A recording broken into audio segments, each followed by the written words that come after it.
Alors, dans cette vidéo, je vais voir comment travailler avec des colonnes dans un document Word. Alors, on va commencer par un cas très simple. On va simplement scinder le document, la feuille, en 3 colonnes. On verra après comment taper du texte normalement, puis travailler sur des colonnes et ainsi de suite. D'abord le cas simple. Alors, donc je veux scinder mon document en 3 colonnes. Alors, première chose, les colonnes, c'est comme les taquets de tabulation.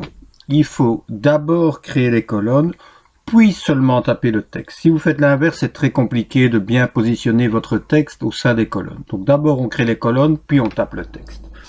Alors, pour taper les colonnes, créer les colonnes, pardon, je vais dans l'onglet Disposition ou Mise en page. Et dans le groupe Mise en page, j'ai un bouton colonne. Je clique dessus. Je peux éventuellement choisir une des propositions ici. Si je veux avoir accès à toutes les options, je vais sur Autre colonne. Alors, on a ici quelques possibilités. 1, 2 ou 3 colonnes. Gauche, ça veut dire que la colonne de gauche est plus étroite que la colonne de droite. Et droite, la colonne de droite est plus étroite que la colonne de gauche. Alors moi, je m'imagine, je vais prendre 3 colonnes. Si je veux plus que 3 colonnes, je peux ici utiliser mes petits ascenseurs et je suis limité à 12 colonnes. Mais remarquez que 12 colonnes sur une feuille A4, ça fait des colonnes extrêmement étroites. Donc je vais prendre 3 colonnes. Je peux mettre ou pas une ligne de séparation entre les colonnes. Si je veux une ligne, je coche la case ligne séparatrice. Alors, par défaut, toutes les colonnes ont toutes exactement la même largeur. Largeur de colonne identique. Si je souhaite avoir des colonnes de largeur différentes, bien je désactive cette petite case et ensuite, à l'aide des ascenseurs, je modifie la largeur d'une colonne. Et donc forcément, si j'augmente la largeur d'une colonne, bien, je vais devoir diminuer la largeur des autres. Ça, c'est inévitable.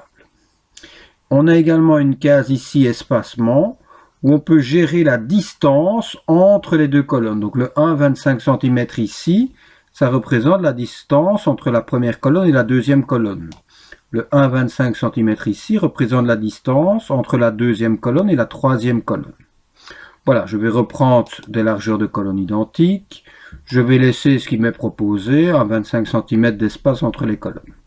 Et donc c'est le cas simple, j'applique ces colonnes à tout mon document. Je clique sur OK. En cliquant sur OK, si on regarde la règle horizontale, on voit que cette règle est scindée en 3 colonnes. 1, 2, 3. Les zones en gris ici représentent les 1,25 cm, donc l'espacement entre les colonnes. Et puis le principe est j'encode dans une colonne. Et si je laisse aller dans la deuxième, deux possibilités, soit je tape complètement, et lorsque j'arriverai à la fin de la première colonne, je basculerai en haut de la deuxième colonne, ou bien j'effectue ce qu'on appelle un saut de colonne. Imaginons je dois m'arrêter ici, puis je dois travailler dans la colonne suivante, eh bien, je vais dans l'onglet Disposition, Mise en page, je vais sur Saut de page, et je clique sur Colonne, je crée un saut de colonne. À ce moment-là, je bascule dans la colonne suivante, il ne me reste plus à encoder. Voilà. Et pour passer à la colonne suivante, rebelote, je vais sur mon bouton Saut de page, colonne, je bascule dans la colonne suivante. Voilà. Ici, j'ai un petit décalage des données de la première colonne par rapport aux autres parce que j'ai tapé en continu et que j'ai un espace avant le paragraphe que je vais aller supprimer. Donc accueil, paragraphe, voilà, je vais mettre 0 point avant, voilà, comme ça c'est plus uniforme. Donc voilà, le cas le plus simple, on a scindé tous nos documents en 3 colonnes. Et une fois que les colonnes sont tapées, on peut repasser facilement dans une autre colonne. Voilà, dans la vidéo suivante, on verra comment travailler sur, par exemple, une colonne, puis 3 colonnes, puis 2 colonnes, et ainsi de suite. Donc on va devoir jouer avec de nouveau avec des sauts de section.